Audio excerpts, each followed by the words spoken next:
Olá pessoal, tudo bem? Seja bem-vindo ao canal. E aí, já orou hoje? Que Deus te abençoe, que Deus te guarde, que Deus te ilumine. Vamos dar continuidade, como eu te falei, na letra C, tá? Já finalizamos a letra A, letra B e estamos na letra C. São todos os temas aqui de que você tem curiosidade de saber da Bíblia, tá? Todos os temas. O que você quer saber sobre bondade? Eu falo. O que você quer saber sobre bênção? O que você quer saber sobre amor, harmonia, aniversário? Tem todos os temas. Então eu vou falar tô ensinando para você a Bíblia de A a Z, tá bom? Todos os temas. Quando finalizar esses temas de A a Z, eu darei para você um estudo bíblico mais aprofundado sobre o livro de Apocalipse, que é um livro profético, é uma linguagem mais profética, uma linguagem diferenciada, que 95% do Apocalipse não se entende como se lê, tá? Porque ele foi escrito num período que os cristãos estavam sendo perseguidos, aqueles que serviam a Cristo estavam sendo perseguidos, e Deus permitiu que o seu servo escrevesse numa linguagem simbólica para que se cumprisse o que está escrito no livro de Lucas. O profeta Lucas escreveu: porque vendo não veja e ouvindo não entenda, ok? Então darei um estudo para você do profético e escatológico da Bíblia, tá? Ensinarei para você passos a passos tudo o que vai acontecer no tempo do fim. Não se assuste, porque a palavra Apocalipse não significa destruição ou catástrofe ou desastre, mas sim significa revelação, a maior revelação de amor que Deus tem para mim e para você, ok? Então a gente está dando continuidade na letra C, tá? Do tema que eu te falei de A a Z, tá? Ontem a gente falou sobre cuidados. Que cuidados a gente devemos ter para poder agradar a Deus e que cuidado devemos ter para poder, como eu falei, agradar a Deus. Que cuidado devemos ter para poder ser bem visto aos olhos da sociedade, aos olhos de Deus. Lá eu te dei várias perguntas com texto bíblico para que você possa verificar na sua Bíblia. Como eu falo para você, meu canal é um canal bem didático. Eu não leio para você o texto bíblico aqui para você achar que não seja a minha opinião. Eu apenas dou capítulo e versículo para que você veja na sua própria Bíblia. Como que você acha os textos bíblicos? Na sua Bíblia que você tem em casa, aquela Bíblia empoeirada, ou aquela Bíblia que você tem aí guardada, que você muitas vezes você não lê, que você acha que é um amuleto, deixa aberto no Salmo 91 ou no Salmo 93 ou no Salmo 23, e achando que os seres malignos ou as forças do mal vai entrar na sua casa e ver que tem uma Bíblia e sair correndo, achando que isso vai espantar as coisas ruins da sua casa. Não. A Bíblia tem que ser estudada, a Bíblia tem que ser meditada, a Bíblia é como se fosse um manual a Bíblia é como se fosse, não, a Bíblia é um manual de procedimento do ser humano. Assim como você compra o eletrodoméstico, você abre a caixa, tem um manual que você deve ler ele para você aprender a mexer naquele aparelho e manusear da melhor forma possível e poder ter durabilidade aquele produto que você comprou. A Bíblia é a mesma coisa, ela te ensina o caminho da salvação, ela te dá conselhos para que você possa ter vida, saúde. Sabia que a Bíblia ensina você a ter saúde? Você sabia que a Bíblia ensina como você se alimentar bem? Você sabia que a Bíblia ensina como você ser próspero na vida financeira? Você sabia que a Bíblia ensina você ser bondoso? Você sabia que a Bíblia ensina você ser temperante? Você sabia que a Bíblia ensina você ter a vida eterna? Você sabia que a Bíblia ensina você não passar pela morte, mas passar da vida pela morte? Você sabia que a Bíblia ensina que o sofrimento vai acabar e que este mundo será um mundo eterno? Você sabia que a Bíblia ensina que esse mundo, que é o único mundo manchado com a dor, com o sofrimento, com a doença, com os hospitais, será um mundo mais exaltado acima de todos os outros mundos da criação de Deus? Porque foi aqui que o próprio Deus derramou seu sangue e morreu por mim e por você, para poder dar uma nova oportunidade, uma nova chance de você viver num mundo melhor, de se cumprir essa vontade que tem no seu coração, que está escrito em Eclesiastes no capítulo 3, versículo 11, que Deus colocou eternidade no coração do ser humano. Você sabia tudo isso? Então tudo isso eu te falo no meu canal, tá? E te dou textos e capítulos e versículos. Então no tema passado a gente falou sobre cuidados. Que cuidados devemos ter diante desse mundo de pandemia, diante das artimanhas do inimigo, porque a Bíblia fala que a gente não está lutando nem contra a carne, nem contra a sangue, ou seja, a gente não está lutando contra outro ser humano, mas sim com as forças espirituais do mal, as influências do mal, as coisas do mal que tentam entorpecer e afogar a nossa mente para que a gente possa viver na escuridão sem conhecer a luz, porque no livro do profeta Daniel está falando assim: O profeta Daniel profetizou isso há cerca de 4.000 anos atrás, mais ou menos, 3.000 anos e meio a 4.000 anos atrás. Ele escreveu a seguinte citação lá no versículo 9, que o inimigo quer destruir essas pessoas que vivem despreocupadamente. O que é despreocupadamente? Que você não se preocupa com a sua salvação, que você tá nem aí para nada, para você tanto faz, tanto fez. Acho que seguir uma religião ou seguir uma doutrina que a Bíblia ensina, isso para mim tá me prendendo, ou eu tô vedado, ou isso vai me reter, vai tirar minha liberdade. Mas você tá tão somente preso do que você acha que você seguindo os princípios bíblicos vai tirar sua liberdade, porque você está preso nas garras do inimigo. Existe uma pequena historinha que alguns pastores e alguns pregadores fala por aí, e eu acho interessante, né? Eu como teólogo também, como estudante da Bíblia, eu acho interessante, que é a historinha que fala assim: tinha um rapaz que ele estava andando em cima do muro, e de um lado estava o povo de Deus, os anjos, Jesus Cristo, o próprio Deus, o Espírito Santo gritando para ele: vem pro meu lado, vem pro meu lado, vem pro meu lado. E do outro lado do muro estava toda a hoxa satânica e o grande líder Satanás calado. E o povo de Deus clamando: vem pro meu lado, vem pro meu lado, vem pro meu lado. E as hostes satânicas, os demônios e Satanás calado. E isso incomodou aquele rapaz que estava em cima do muro. Ele falou assim: por que o outro lado de Deus está clamando para que eu vou pro lado dele e você está calado e vocês não falam nada? Satanás deu uma risada irônica, como sempre ele faz, irônico, né? E falou assim: porque você está em cima do muro. Enquanto você estiver em cima do muro, indeciso na sua vida, você já está no meu lado. Então, na vida não existe 3 caminhos, existe 4, 5 caminhos. Existe 2 caminhos. Na Bíblia sempre você vai encontrar o bem ou o mal, o cordeiro e o bode. Você vai encontrar sempre o dragão e a ovelha. Você vai encontrar a mulher pura do livro de Apocalipse no capítulo 12 e a mulher impura do capítulo 17. Então sempre na Bíblia você vai encontrar sempre 2 caminhos, nunca 3, tá?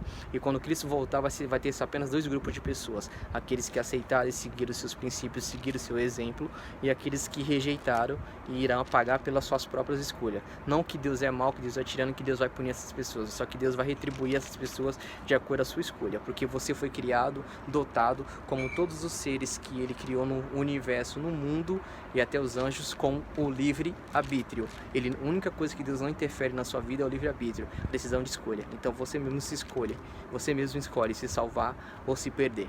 Voltando para o assunto ainda de A a Z, do tema da letra C, né? Como eu falei para você, o tema passado a gente falou sobre culpa, sobre cuidados, e hoje a gente vai falar sobre culpa, tá? O que a Bíblia fala sobre culpa? Como que a gente deve se portar diante da culpa na nossa vida, diante do nosso universo? Como que a gente deve se portar diante da culpa? Eu elaborei algumas perguntas para você, tá? 3 perguntas sobre culpa. Darei para você capítulos e versículos para que você possa verificar na sua Bíblia em casa, tá? Então o tema de hoje da letra C, dando continuidade, é sobre culpa. E a pergunta é o seguinte: como deve ser a nossa oração diante de Deus? Como deve ser a nossa oração para Deus? Essa é a primeira pergunta que eu anotei para você, que eu bolei, para que você possa entender como que deve ser a nossa oração para Deus. Vou te dar o capítulo e o versículo que fala sobre isso, ok? Então você vai achar a resposta para essa pergunta, você vai achar no livro de Salmos, tá? Você vai no livro de Salmos, que é no meio da Bíblia, ou senão você vai lá no começo da sua Bíblia, vê onde está escrito Salmo, vê a página, e você vai achar o livro de Salmo. O capítulo sempre é um número grande, o versículo sempre um número pequeno, tá? Então você vai no livro de Salmo, no capítulo 19, no versículo 12 e 13. 19 grandão, 12 e 13. Você vai lá e vai achar a resposta para essa pergunta: como que deve ser a nossa oração diante de Deus, ok? Essa é a primeira pergunta do tema culpa. Vamos para a segunda pergunta que eu elaborei do tema culpa, tá? Ok? O que Deus faz quando confessamos os nossos pecados? Olha que pergunta interessante que eu deixei para você. O que você acha que Deus faz quando eu, você ou aquelas pessoas que caminham por caminho mal, como a gente fala, como eu já falei para você nos vídeos passados, que nós já nascemos com a natureza pecaminosa, já nascemos com a tendência de fazer as coisas erradas, já nascemos com o egoísmo, com a vontade de fazer as coisas erradas. Como que Deus nos trata quando nós confessamos que nós somos pequenos e que Ele é grande, que Ele é soberano, que nós somos errantes e que Ele pode solucionar o nosso problema. Como que Ele nos trata? Eu vou te dar o capítulo e o versículo para que você possa também verificar na sua Bíblia, tá? Isso também se encontra no livro de Salmos. Você vai lá no começo da sua Bíblia, vendo onde está escrito Salmos, tá? O capítulo é 32, o capítulo é sempre número grandão, e o versículo 5, ok? Você vai lá no começo da sua Bíblia, no livro de Salmo, no capítulo 32, no versículo 5, tá? 32, versículo 5. Qual é a pergunta? O que Deus faz quando a gente confessa o nosso pecado? O que Deus faz? Será que Ele fala, agora que você vem lembrar do seu pecado, agora que você vem se arrepender, agora que você vem pedir desculpa pelo que você fez? Não. Sabe como que Deus trata a gente?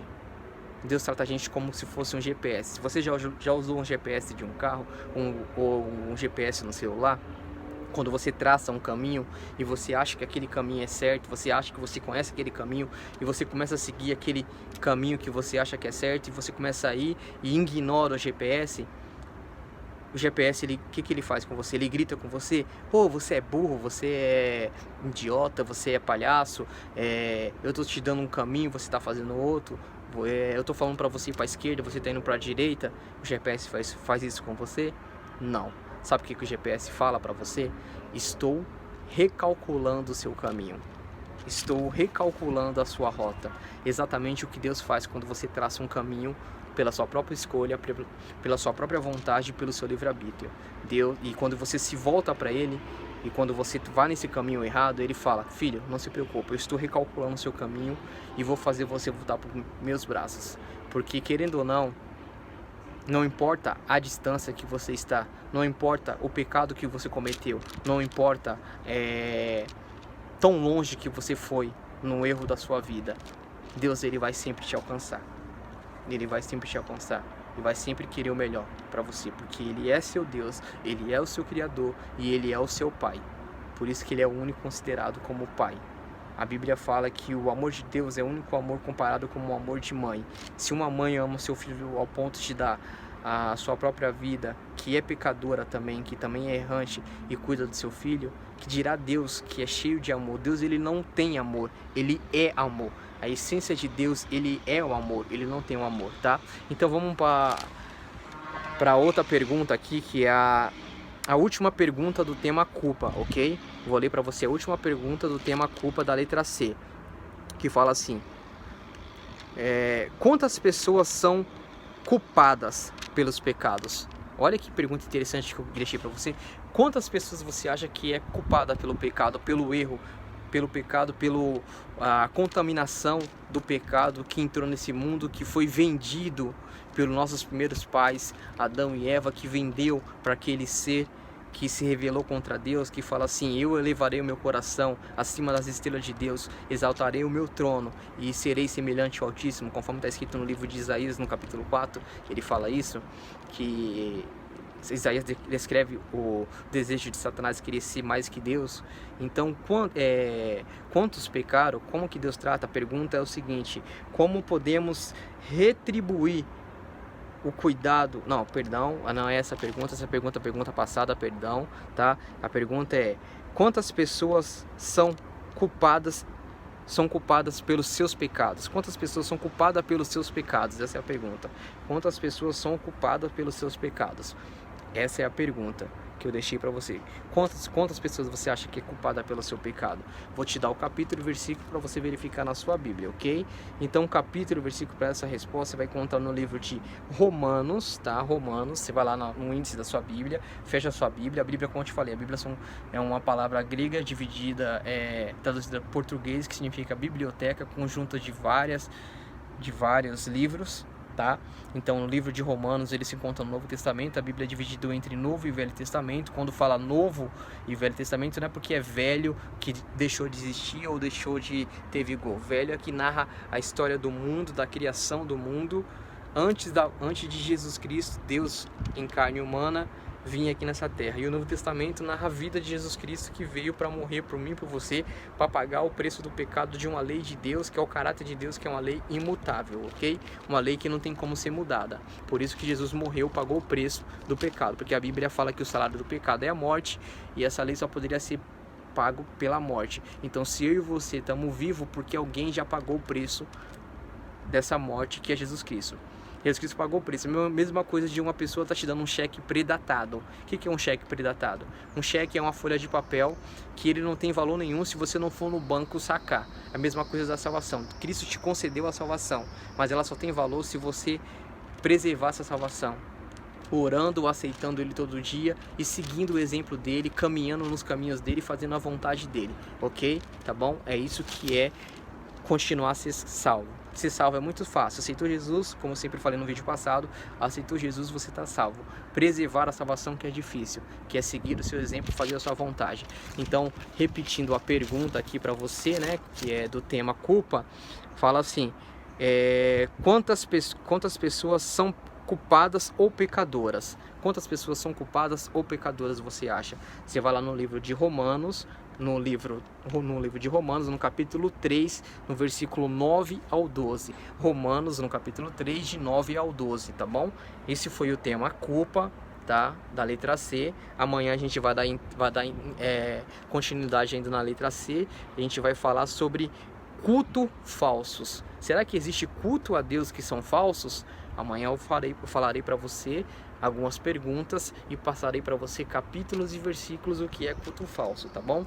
Mas por enquanto, desde já, eu te agradeço por você ser inscrito no canal. Se você não é inscrito, se inscreva, compartilhe esse vídeo, porque aqui você vai aprender temas de A a Z, de tudo que você tem curiosidade da Bíblia, tá? Se você tiver coragem de perguntar, a Bíblia terá coragem de te responder, porque está escrito aqui: nem só de pão, nem só do seu dinheiro viverá o ser humano, mas de toda palavra que sai da boca de Deus. Céu e terra passarão, mas a minha palavra permanece eternamente. Que Deus te abençoe, que Deus te guarde. Se inscreva nesse canal, deixa seu like. Esse é o meu desejo.